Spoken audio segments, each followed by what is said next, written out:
إن الحمد لله نحمده ونستعينه ونستغفره ونعوذ بالله من شرور أنفسنا ومن سيئات أعمالنا من يهده الله فلا مضل له ومن يضلله فلا هادي له وأشهد أن لا إله إلا الله وحده لا شريك له وأشهد أن محمدًا عبده ورسوله يا أيها الذين آمنوا اتقوا الله حق تقاته ولا تموتن إلا وأنتم مسلمون يا أيها الناس اتقوا ربكم الذي خلقكم من نفس واحدة وخلق منها زوجها وبث منهما رجالا كثيرا ونساء واتقوا الله الذي تساءلون به والأرحام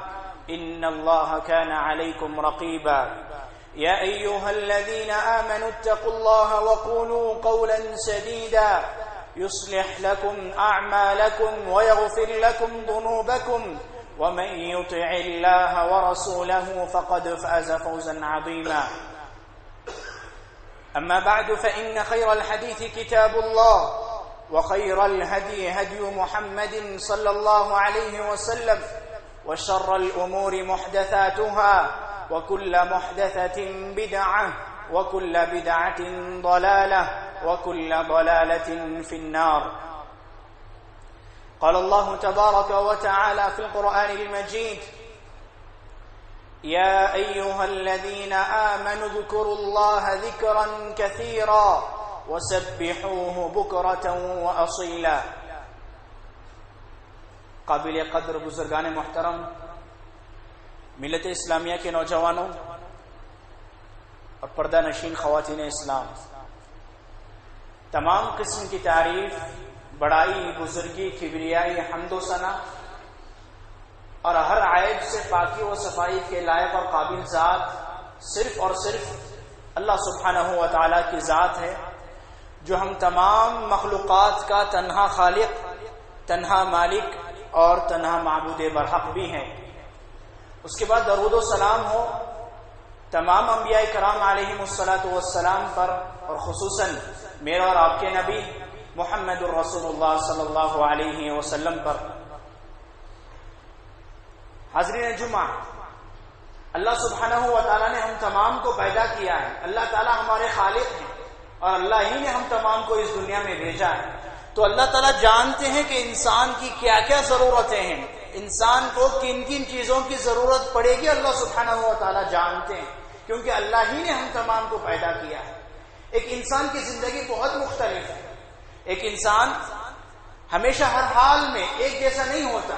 انسان کو خوشی کا بھی سامنا کرنا پڑتا ہے اور کبھی کبھی انسان غم کے دو چار اوقات میں بھی گزرتا ہے۔ انسان صحت مند رہتا ہے مگر کبھی کبھی انسان کو بیماری سے بھی دوچار ہونا پڑتا ہے۔ انسان کبھی سفر کر کے جاتا ہے، کبھی حزب میں رہتا ہے، اپنے علاقے میں رہتا ہے۔ الغرض کہ انسان کی زندگی بہت مختلف ہے۔ اللہ سبحانہ و تعالیٰ نے انسان کی جو ضرورتیں تھیں، تمام ضرورتوں سے متعلق، تمام چیزوں سے متعلق میرے اور آپ کے نبی محمد الرسول اللہ صلی اللہ علیہ وسلم کے ذریعے تمام تعلیمات ہم تک پہنچا دی۔ انسان گھر میں رہتا ہے تو گھر میں کیسا رہے، نبی صلی اللہ علیہ وسلم نے بتلا دیا۔ گھر سے باہر آئے تو کس انداز سے آئے، لوگوں سے ملاقات کرے تو کیسا کرے، لوگوں سے بات چیت کرے تو اس کا انداز کیا ہو، بڑوں سے گفتگو کرے تو احترام سے کرے، چھوٹوں سے بات کرے تو نرمی و شفقت کے ساتھ کرے، بزرگوں سے بات کرے تو بہت ہی ادب و احترام کے ساتھ بات کرے۔ الغرض کہ صرف اتنا ہی نہیں بلکہ انسان کو اس دنیا میں آنے سے پہلے سے لے کر جب انسان اس دنیا میں مر کر چلا جائے گا، ان تمام تعلیمات کو نبی صلی اللہ علیہ وسلم نے بہت ہی واضح انداز میں ہم تمام امتوں تک پہنچا دی۔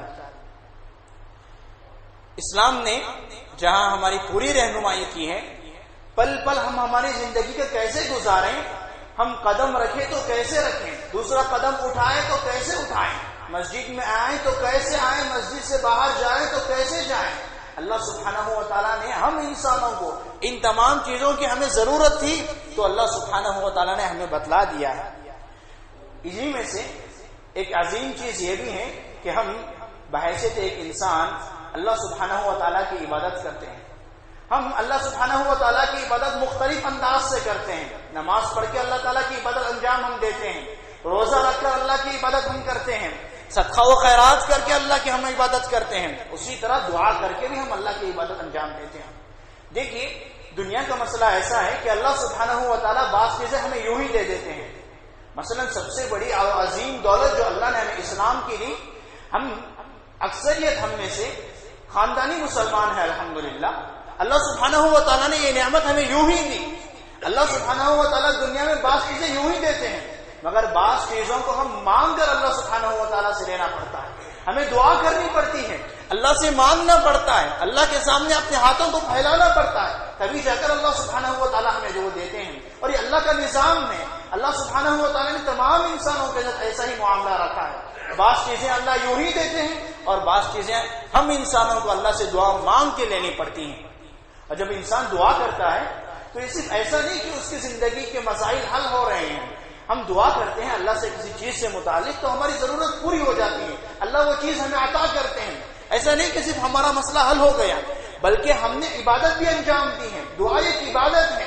جہاں ہمارے مسائل حل ہوتے ہیں, جہاں ہم ہماری مشکلات حل کر لاتے ہیں اللہ کے سامنے, وہیں پر ہم اللہ تعالیٰ کی عبادت بھی انجام دیتے ہیں. دعا ایک عظیم عبادت ہے. ذکر و اذکار جو شریعت نے ہمیں بتلائی ہے وہ عظیم عبادت ہے. وہ ہمارے دین کا حصہ ہے. وہ ہمارے دین کا ایسا حصہ ہے جسے انسان بھاگ نہیں سکتا, اسے اپنا منہ پھیر نہیں سکتا. لازمی طور پر اسے عمل کرنا ہوگا. جو ذکر و اذکار, جو دعائیں اسلام نے بتلائی ہیں اس پر عمل کرنا لازمی ہوگا. اب دعاؤں کی بات کریں تو اسلام نے ہمیں دو طرح کی دعائیں بتلائی ہیں. ایک وہ دعائیں جو انسان کہیں بھی کسی بھی وقت جس حالت میں بھی وہ پڑھ سکتا ہے. جیسے ہم استغفر اللہ پڑھیں, لا الہ الا اللہ کا ورد کریں, ہم کہیں بھی پڑھ سکتے ہیں. اس کا کوئی وقت متعین نہیں ہے, اس کا کوئی خاص وقت نہیں ہے. مگر بعض دعائیں ایسی ہیں جو شریعت اسلامیہ نے ہمیں وقت کے ساتھ جوڑ کر بتلائی ہیں. جیسے بارش کی خاص دعا شریعت اسلام نے ہمیں بتلائی ہے. مسجد سے داخل ہوتے وقت ایک خاص دعا اسلام نے ہمیں سکھائی ہے. مسجد سے ہم باہر جا رہے ہوں تو ایک خاص دعا ہے. ہم گھر میں بیٹھے وہ دعا نہیں پڑھ سکتے.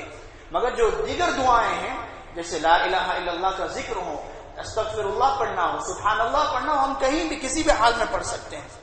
جو دعائیں شریعت اسلامیہ نے, اسلام نے اور نبی صلی اللہ علیہ وسلم نے وقت کے ساتھ جوڑ کر ہمیں بتلائی ہیں, انہی میں سے ایک دعا یہ بھی ہے کہ انسان صبح شام کی دعاؤں کا اہتمام کرے.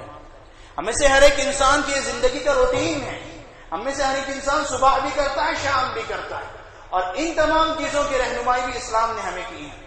میں آپ کو ایک سنن ترمذی کی حدیث سناتا ہوں, شیخ البانی نے صحیح کہا اس کو.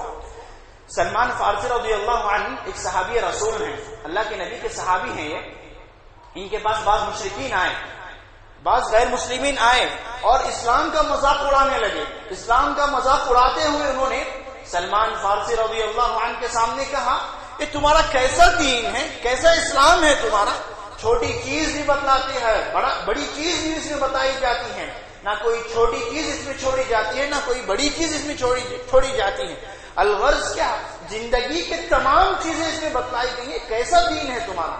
انہوں نے مذاق اڑایا اسلام کا. ہم ہوتے تو کیا کرتے, ہم ڈر جاتے, ہم مرعوب ہو جاتے, ڈر جاتے, خوفزدہ ہو جاتے کہ کیا جواب دیں ہم اس کا. یہ ڈرنے کی بات نہیں ہے, یہ اسلام کی خوبی ہے. اب مجھے بتائیں, ایک باپ, ایک والد ہوتا ہے, اپنے بیٹے کو زندگی کی تمام چیزیں وہ سکھاتا ہے, اور دوسرا باپ جو اپنے بیٹے کو سکھاتا ہی نہیں, کون سا باپ افضل ہے بتائیے. وہی نا جو اپنے بیٹے کو تمام چیزیں سکھاتا ہے. اسی طرح اسلام نے ہمیں تمام چیزیں سکھائی ہیں. ہم اسلام کی اس خوبی کو اپنا سر اونچا کر کے فخر سے قبول کریں گے. سلمان فارسی رضی اللہ عنہ کے پاس انہوں نے آ کر مذاق اڑایا تھا نا کہ تمہارا کیسا دین ہے, ہر چیز اس میں بتائی جاتی ہے. چھوٹی سی چھوٹی چیز بھی بتائی گئی ہے اور بڑی سی بڑی چیز بھی بتائی گئی ہے. حتیٰ کہ انہوں نے آ کر کہا, علمکم نبیکم کل شیء حتی القراءۃ, تمہارے نبی نے تو تمہیں ہر چیز بتلا دی, یہاں تک کہ قضاء حاجات کرنے کے آداب بھی تمہارے نبی نے بتائے. کہ کیسا دین ہے تمہارا. سلمان فارسی رضی اللہ عنہ نے کیا کیا معلوم, انہوں نے ان کے اس طعنے کو, ان کے اس مذاق کو اسلام کی خوبی سمجھا, اور خوبی سمجھتے ہوئے کیا کہا, ان کا جواب دیا, اجل ہاں ہمارے نبی نے سکھایا ہے, اللہ نے ہمیں بتایا ہے, محمد رسول اللہ نے ہمیں پوری زندگی کیسے گزارنا ہے، یہ تمام چیزیں ہمیں سکھائی ہیں. لقد نہانا ان نستقبل القبلہ، ہمیں منع کیا گیا ہے کہ ہم قضاء حاجت کرتے ہوئے قبلے کا رخ نہ کریں اور نہ ہی پیٹ کر کے بیٹھیں. انہوں نے صرف مجمل انداز میں کہا، مختصر انداز میں کہا. سلمان فارسی رضی اللہ عنہ نے تو پورے مکمل انداز میں بتلا دیا. تم کیا مذاق اڑاتے ہو؟ یہ مذاق اڑانے کی بات نہیں ہے، یہ ہمارے اسلام کی خوبی ہے. سلمان فارسی رضی اللہ عنہ نے اس طرح سے اس کو لیا. ہم بھی ایسا نہیں کریں گے، یہ اسلام کی خوبی ہے. ہمیں اس اسلام میں، اس دین میں پوری چیزیں بتلائی گئی ہیں اور یہ ایک خوبی کی بات ہے. اور اس حدیث کی شرح میں امام نووی رحمۃ اللہ علیہ نے لکھا کہ انہ علمنا کل ما نحتاج الیہ، کہ نبی صلی اللہ علیہ وسلم نے اللہ کے حکم سے ہمیں وہ تمام چیزیں بتلائی ہیں جس کے ایک انسان کو اس دنیا میں ضرورت ہوتی ہے. انسان زندگی کے کسی بھی مرحلے میں ہو، کسی بھی حالت میں ہو، کسی بھی مرحلے سے وہ دوچار کیوں نہ ہو رہا ہو، نبی صلی اللہ علیہ وسلم نے تمام انسانوں کے لیے، تمام مراحل کے لیے، کسی بھی سچویشن سے وہ گزر نہ رہا ہو، نبی صلی اللہ علیہ وسلم نے دعائیں اور اس حالت میں کیسے ہم ہینڈل کریں نبی نے ہمیں بتلایا ہے. اسی طرح جیسا میں نے بتلایا آپ کو کہ اذکار دو طرح کے ہیں، ذکر و اذکار دعائیں جو ہیں وہ دو طرح کے ہمیں بتلائی گئی ہیں. ایک وہ جو ہم کسی وقت کے ساتھ جوڑ کر پڑھتے ہیں، ایک عام دعائیں ہیں. میں آج آپ کو صبح شام میں پڑھی جانے والی دعاؤں سے متعلق چند باتیں رکھتا ہوں، اب غور سے سنیں.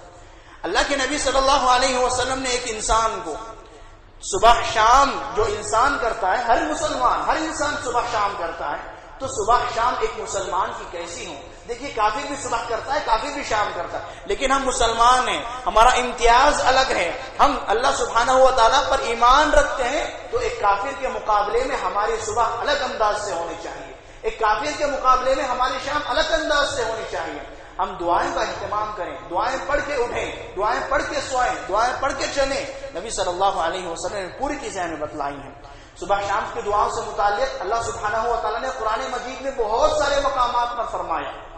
اللہ سبحانہ و تعالیٰ نے سورہ قاف میں فرمایا فاصبر علی ما یقولون. اے نبی صلی اللہ علیہ وسلم، کفار جو آپ کو تکلیف دیتے ہیں، آپ کو برا بلا کہتے ہیں، اس پر آپ صبر کیجئے. اور اس کے بعد اللہ نے فرمایا وسبح بحمد ربک، اور آپ اپنے رب کی تسبیح بیان کیجئے، اپنے رب کا ذکر کیجئے. کب کریں؟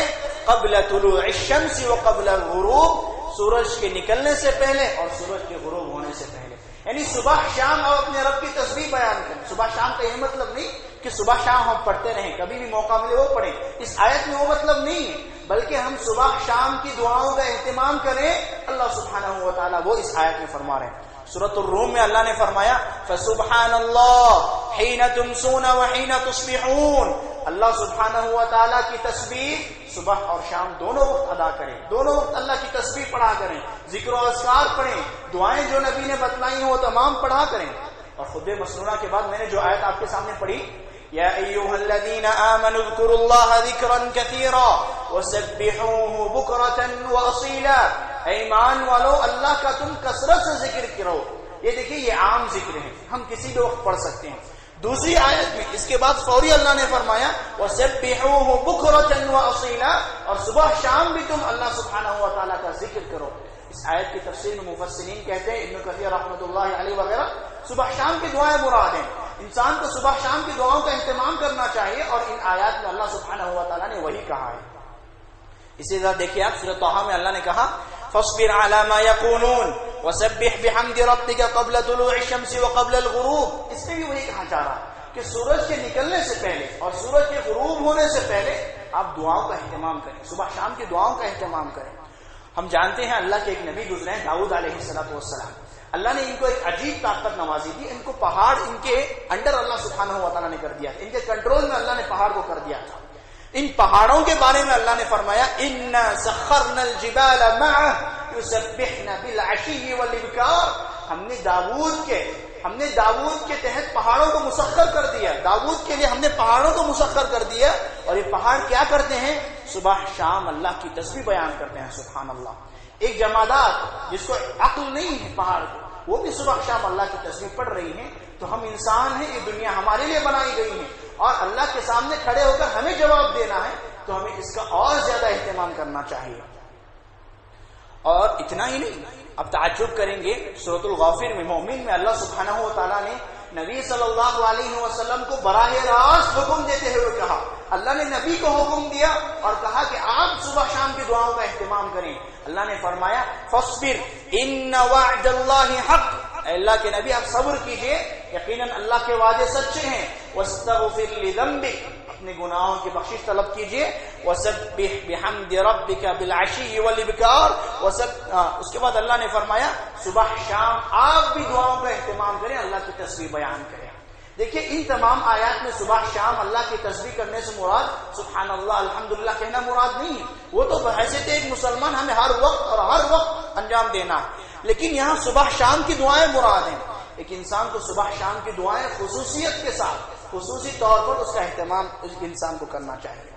اللہ سبحانہ و تعالی نے ہم انسان کی حفاظت کے لیے، ہم دنیا میں رہتے ہیں، کسی بھی طرح کے حادثے کا ہم شکار ہو سکتے ہیں، کسی بھی طرح کی بیماری کا ہم شکار ہو سکتے ہیں، کسی بھی طرح کی مہلک مرض کا ہم شکار ہو سکتے ہیں.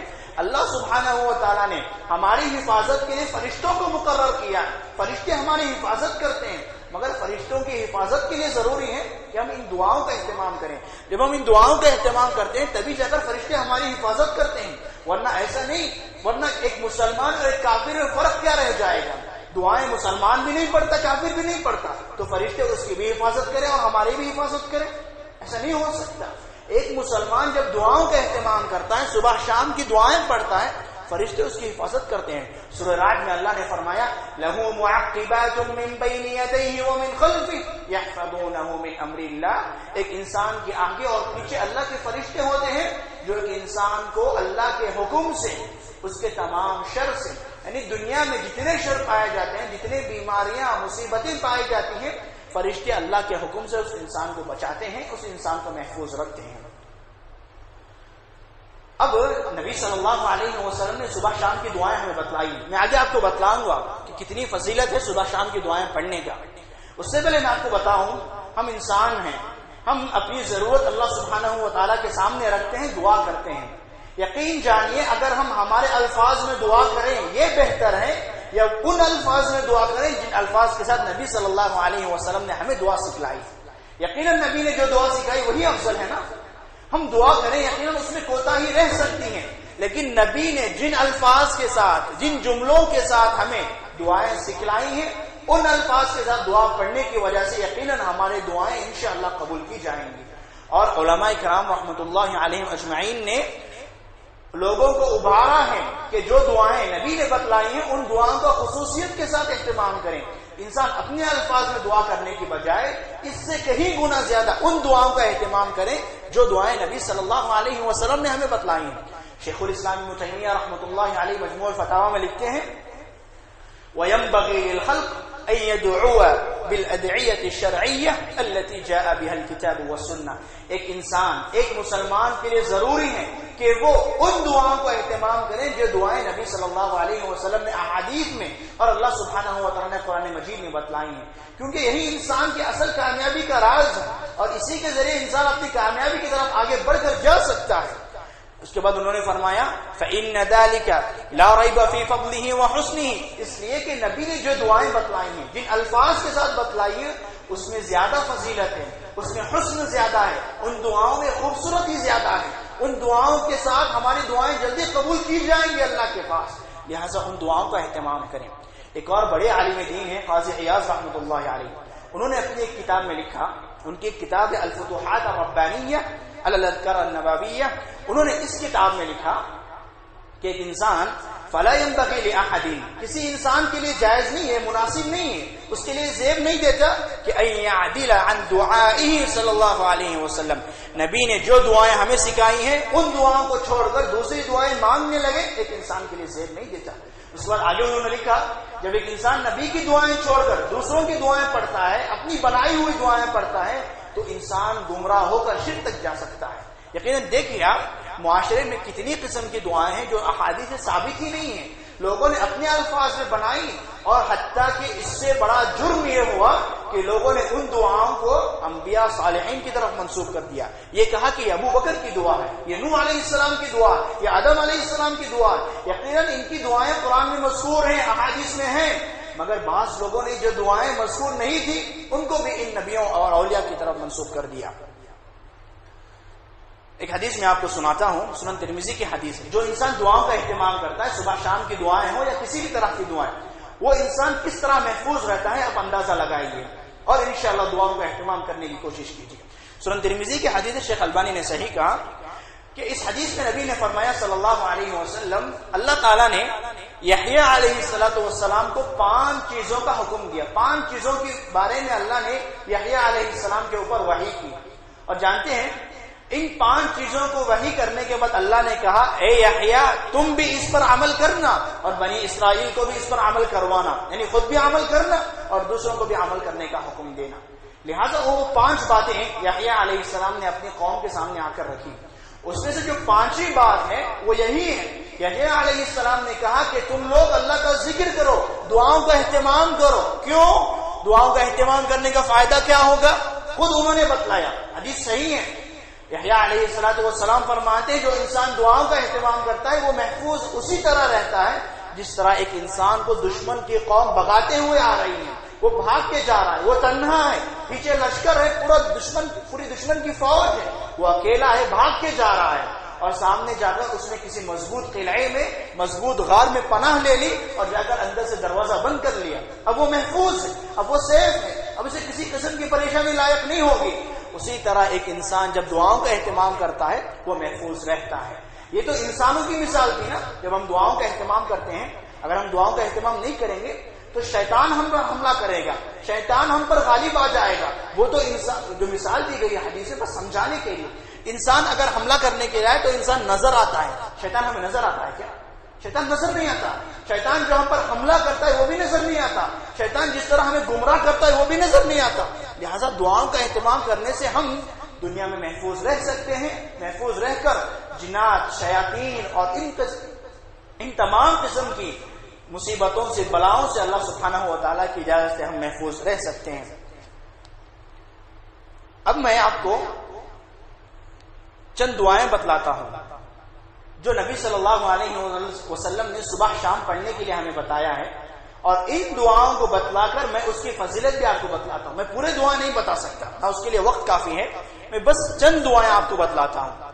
اور یہ انٹرنیٹ کا زمانہ ہے، ہم میں سے ہر ایک انسان کو کوئی نہ کوئی زبان پڑھنی یا لکھنی ضرور آتی ہوگی، اردو ہو، ملیالم ہو، تمل ہو، انگریزی ہو، عربی ہو، جو بھی ہو۔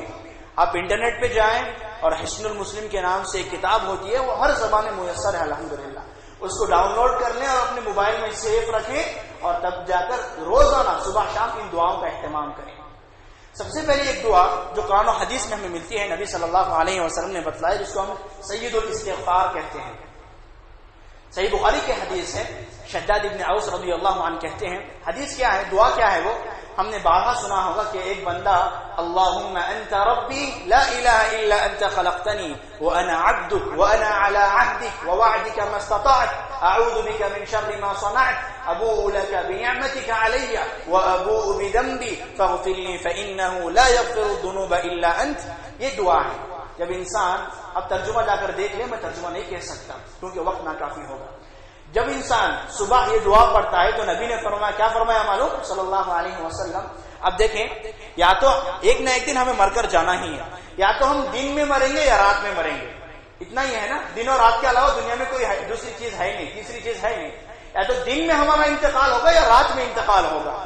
نبی نے فرمایا صلی اللہ علیہ وسلم، وَمَنْ قَالَهَا مِنَ النَّهَارِ مُوقِنًا بِهَا فَمَاتَ مِنْ يَوْمِهِ قَبْلَ أَنْ يَمْسِيَ فَهُوَ مِنْ أَهْلِ الْجَنَّةِ۔ جو انسان اس دعا کو، جو میں نے سید الاستغفار کہا نا، جو انسان اس دعا کا اہتمام صبح میں کرتا ہے اور شام ہونے سے پہلے پہلے اس کا انتقال ہو جاتا ہے، یعنی دن میں اس کا انتقال ہو گیا، اور یہ دعا پڑھتا ہے پورے یقین کے ساتھ، پورے یقین کے ساتھ، اگر میں مر جاؤں تو اللہ کے پاس مجھے جنت ہے، اور میں بندہ ہوں، اللہ میرا رب ہے، میں نے گناہ کیے ہیں، اللہ میرے گناہوں کو بخشے گا، یہ یقین ہو ہمارے اندر۔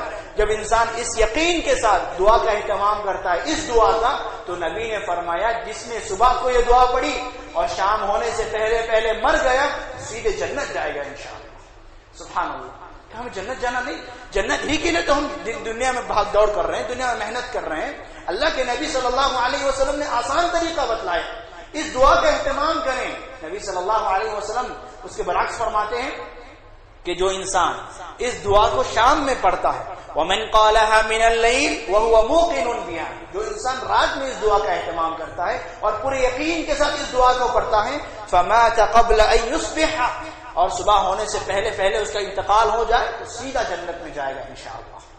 یا تو ہمیں مرنا ہے صبح میں یا پھر رات میں، صبح بھی ہم اس کا اہتمام کریں اور شام بھی ہم اس کا اہتمام کریں تو انشاءاللہ اللہ تعالی ہمارے گناہوں کو معاف کریں گے، اور اس دعا کی بدولت، اس دعا پر عمل کرنے کی وجہ سے اللہ سبحانہ و تعالی ہمیں جنت میں داخلہ دیں گے۔ یہ تھی پہلی دعا۔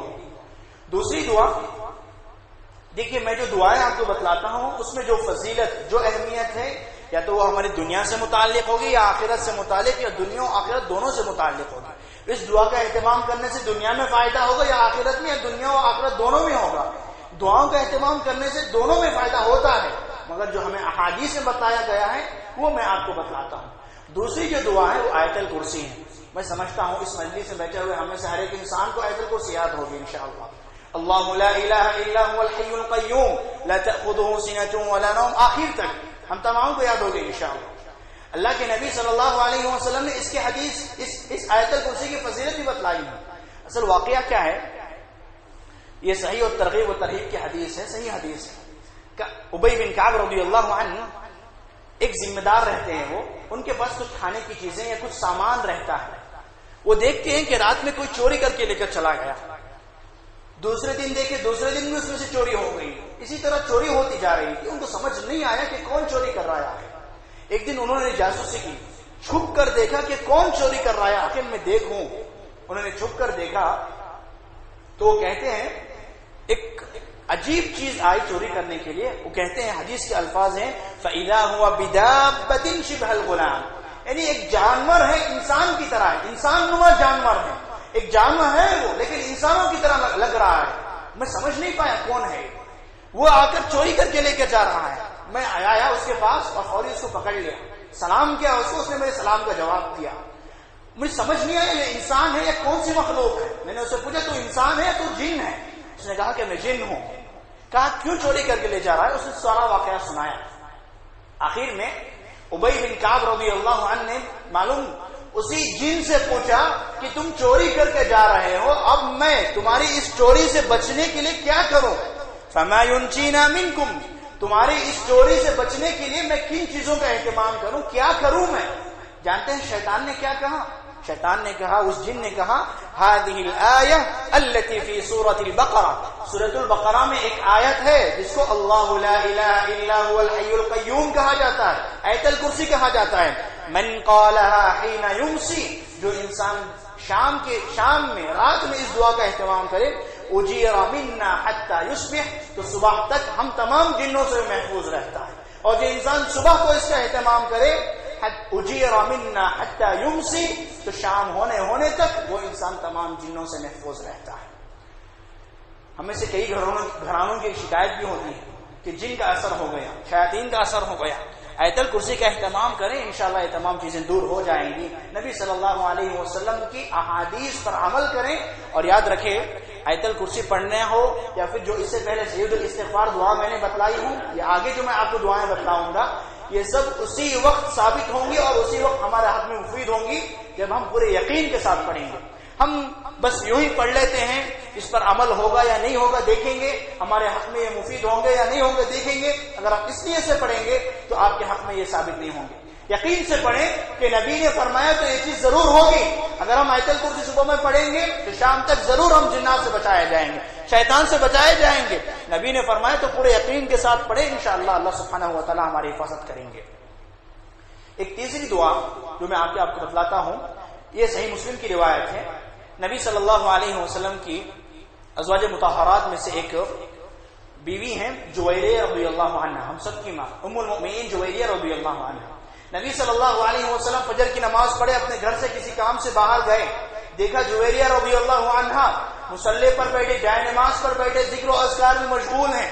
نبی باہر چلے گئے۔ نبی نے صلاۃ الضحیٰ جو اشراق کا وقت ہوتا ہے، اس کے بعد نبی نے اپنے گھر تشریف لائے، دیکھا کہ جویریہ رضی اللہ عنہ اسی مقام پر بیٹھے ہوئے ذکر و اذکار میں مشغول ہیں۔ نبی نے پوچھا کیا جب میں نے گیا تھا اس وقت سے لے کر میں آنے تک اب تک تم اسی حالت میں بیٹھ کر ذکر و اذکار میں مشغول ہو، دعائیں پڑھ رہی ہو؟ انہوں نے کہا ہاں اللہ کے نبی۔ جب آپ گئے تھے تو میں بیٹھی تھی جگہ پر، اور اسی جگہ پر بیٹھے ہوئے میں اب تک دعاؤں کا اہتمام کر رہی ہوں۔ نبی نے کیا فرمایا معلوم؟ نبی نے فرمایا صلی اللہ علیہ وسلم، تمہارا جو اتنا لمبا عرصہ تھا نا، تقریباً فجر کی نماز سے لے کر صلاۃ الضحیٰ تک 1.5 گھنٹہ یا اس کے آس پاس کچھ وقت ہوتا ہے، جو اتنا لمبا وقت تم نے ذکر و اذکار میں لگایا ہے، میں نے اس کے بجائے ایک کلمہ ہے جس کو میں نے 3 مرتبہ پڑھ لیا، اور 3 مرتبہ پڑھنے کی وجہ سے میں تمہارے سے زیادہ آگے بڑھ گیا نیکیوں میں۔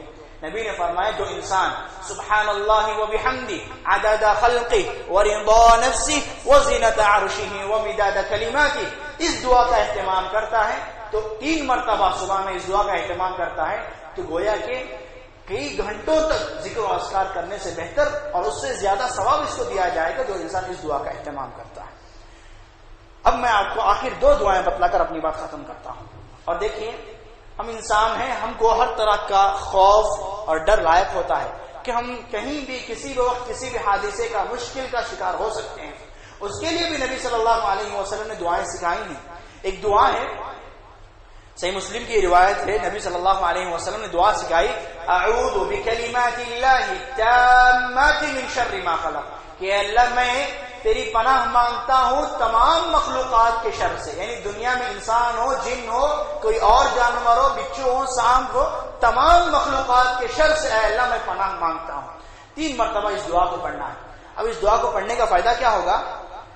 فائدہ یہ ہوگا کہ ہمیں کسی قسم کی برائی، کسی قسم کی تکلیف، کسی قسم کی مشکل ہمیں لاحق نہیں ہوگی۔ ابو ہریرہ رضی اللہ عنہ فرماتے ہیں کہ میں نبی کے ساتھ بیٹھا ہوا تھا، ایک آدمی آئے نبی کے پاس، آ کر کہنے لگے اللہ کے نبی میں رات بھر سویا ہی نہیں ہوں۔ نبی نے پوچھا کیا ہو گیا، کیوں نہیں سوئے؟ صحابی نے کہا اللہ کے نبی بچھو نے ڈنس مار لیا، رات بھر تکلیف سے تڑپتا رہا، بے چینی کی وجہ سے نیند نہیں ہے، اللہ کے نبی سو نہیں پایا میں پوری رات، بہت درد ہو رہا ہے۔ اللہ کے نبی جانتے ہیں نبی نے کیا فرمایا صلی اللہ علیہ وسلم؟ نبی نے فرمایا اگر تم نے شام کے وقت اعوذ بکلمات اللہ التامات من شر ما خلق اس دعا کو 3 مرتبہ پڑھ لیتے کہ تمہیں بچھو کیا، دنیا کی کوئی چیز بھی تمہیں تکلیف نہیں پہنچا سکتی۔ سبحان اللہ، بچھو زہریلا ہوتا ہے نا، انہوں نے ڈنس مار لیا، بچھو نے ڈنس مار لیا، اس کے بعد نبی نے فرمایا، تو نبی صلی اللہ علیہ وسلم کی اس دعا کے اہتمام کرنے کے بعد صحابہ امن و امان کے ساتھ اور بے خوف زندگی گزارنے لگے۔ اب سنن ترمذی کی حدیث ہے، شیخ البانی نے صحیح کہا، ایک راوی ہے اس میں سہیل نام کے، وہ کہتے ہیں کہ وقال سہیل فكان اهلنا تعلموها، ہمارے گھر والوں نے جب اس کی فضیلت سنی تو اس دعا کو یاد کر دیا۔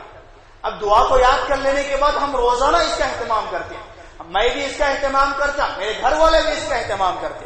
اب اس کا اہتمام کرنے کے بعد ہوا کیا، ایک دن ایک بچو نے ہمارے گھر والوں میں سے کسی ایک لڑکی کو ڈنس مار دیا، لیکن اس رات انہوں نے اس دعا کا اہتمام کیا تھا، بچو نے ڈنس مارا لیکن بچو کا زہریلا اثر ان کے جسم پر نہیں ہوا۔ سبحان اللہ، یقین ہونا چاہیے، نبی نے فرمایا تو یقیناً سچ ہے، اور نبی اللہ کی جانب ہی سے فرماتے ہیں۔ اب یقین کے ساتھ دعائیں پڑھیں، دیکھیں ان کو بچوں نے ڈنس مارا، انہوں نے شام میں دعا پڑھی تھی، لیکن اللہ سبحانہ و تعالیٰ نے ان کو اس دعا کی بدولت، اس دعا کی وجہ سے ان کو محفوظ کر لیا، ان کو بچا لیا۔ ایک آخری دعا ہے میں جو آج آپ کے سامنے بتلاتا ہوں، ورنہ صبح شام کی کئی دعائیں ہیں۔ ایک آخری دعا ہے جو نبی صلی اللہ علیہ وسلم نے ہمیں بتلائی کہ انسان صبح شام 3 مرتبہ اس کو پڑھے۔ نبی فرماتے ہیں صلی اللہ علیہ وسلم بسم اللہ الذی لا یضر مع اسمہ شیء فی الارض ولا فی السماء وهو السمیع العلیم، انسان صبح بھی اس کو 3 مرتبہ پڑھے اور شام بھی اس کو 3 مرتبہ پڑھے۔ پڑھنے کا فائدہ کیا ہوگا؟ اس حدیث کے جو راوی ہیں، اس حدیث کو جو ہم تک پہنچائے ہیں نا، وہ عثمان بن عفان رضی اللہ عنہ، جانتے ہیں نا خلیفہ ثالث، امت مسلمہ کے خلیفہ ہیں آپ۔ عثمان بن عفان رضی اللہ عنہ کے جو بیٹے ہیں ابان، انہوں نے اس حدیث کو ہم تک پہنچایا ہے۔ اب ابان رحمت اللہ علیہ نے جب اس حدیث کو بیان کیا تو کئی لوگ تھے اس حدیث کو سننے والے، اب انہوں نے اس حدیث کو سن لیا اور چلے گئے۔ ابان رحمت اللہ علیہ جب اپنی زندگی کے آخری ایام میں تھے، ابھی عنقریب ان کی موت ہونے والی تھی، ان کے ایک جسم کو فالج ہو گیا، جسم کا ایک حصہ کام کرنا بند ہو گیا۔ اب سارے لوگ عیادت کے لیے آ رہے تھے، لوگ عیادت کے لیے آ رہے ہیں اور آپ کو تسلی دے رہے ہیں، آپ کے لیے دعائیں کر رہے ہیں اور جا رہے ہیں۔ ان میں سے ایک شخص آیا جس نے اس حدیث کو ان کی زبانی سنی تھی. اور اس حدیث کی فضیلت کیا ہے معلوم؟ نبی نے فرمایا جو انسان اس دعا کو پڑھ لیتا ہے اسے دنیا کی کوئی چیز تکلیف پہنچا ہی نہیں سکتی. 3 مرتبہ صبح میں پڑھ لے تو شام تک کوئی چیز تکلیف نہیں پہنچا سکتی. شام میں پڑھ لے تو صبح تک دنیا کی کوئی بھی چیز اس کو تکلیف نہیں پہنچا سکتی. اب انہوں نے اس حدیث کو بیان کیا. اب یہ خود بیمار ہو گئے ہیں. یہ انہوں نے حدیث بیان کی تھی نا کہ جو انسان اس دعا کا اہتمام کرتا ہے اسے دنیا کی کوئی چیز تکلیف نہیں پہنچا سکتی. یہ خود بیمار ہو گئے ہیں.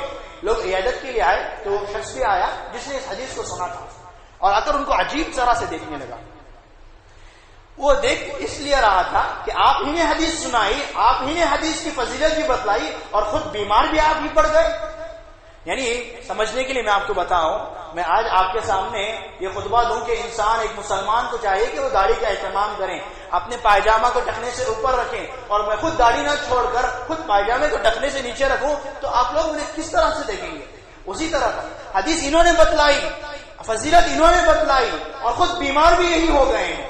انہوں نے کہا کیوں مجھے اس طرح سے دیکھ رہے ہو, کیا ہوا؟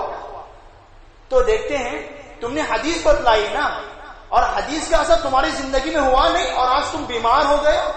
جانتے ہیں انہوں نے کیا کہا؟ سبحان اللہ, اتنی بڑی بات انہوں نے کہی, میں نے پوری زندگی اس دعا کا اہتمام کیا ہے, لیکن جس دن مجھے زہریلے جانور نے ڈنس مارا تھا اس دن میں نے دعا کا اہتمام نہیں کیا تھا, اسی دن اس بچو نے مجھے ڈنس مار دیا. سبحان اللہ. جس دن یہ دعا کا اہتمام کرتے ان کو مصیبتوں سے محفوظ کیا گیا تھا, اللہ نے ان کو محفوظ رکھا تھا, اور جس دن یہ دعا پڑھنا بھول گئے اسی دن بیمار ہو گئے. کہتے ہیں نبی صلی اللہ علیہ وسلم نے سچ کہا ہے اور آپ کی حدیث سچی ہے, اور میں نے جو بتایا آپ کو وہ بھی سچ ہے, لیکن میں جو بیمار ہوا ہوں میں نے دعا کا اہتمام نہیں کیا تھا اس دن, اور اسی دن بیمار بھی میں ہو گیا. سبحان اللہ. محترم حاضرین, میں نے چند دعائیں آپ کے سامنے رکھی ہیں, 5 دعائیں تقریباً میں نے آپ کے سامنے رکھی. بس صبح شام کی دعاؤں کی فضیلت بتلانے کے لیے میں نے ان 5 دعاؤں کا انتخاب آپ کے سامنے کیا, ورنہ صبح شام کی دعائیں بہت ساری ہیں, اور ہم بحیثیت ایک مسلمان ان تمام دعاؤں کا اہتمام کرنا ایک مسلمان کے لیے ضروری ہوتا ہے, کیونکہ ہم مسلمان ہیں, کافر سے ہم الگ ہیں. کافر بھی صبح کرتا ہے, ہم بھی صبح کریں, لیکن اس کی صبح میں اور ہماری صبح میں فرق ہونی چاہیے, اس کے شام میں اور ہماری شام میں فرق ہونی چاہیے.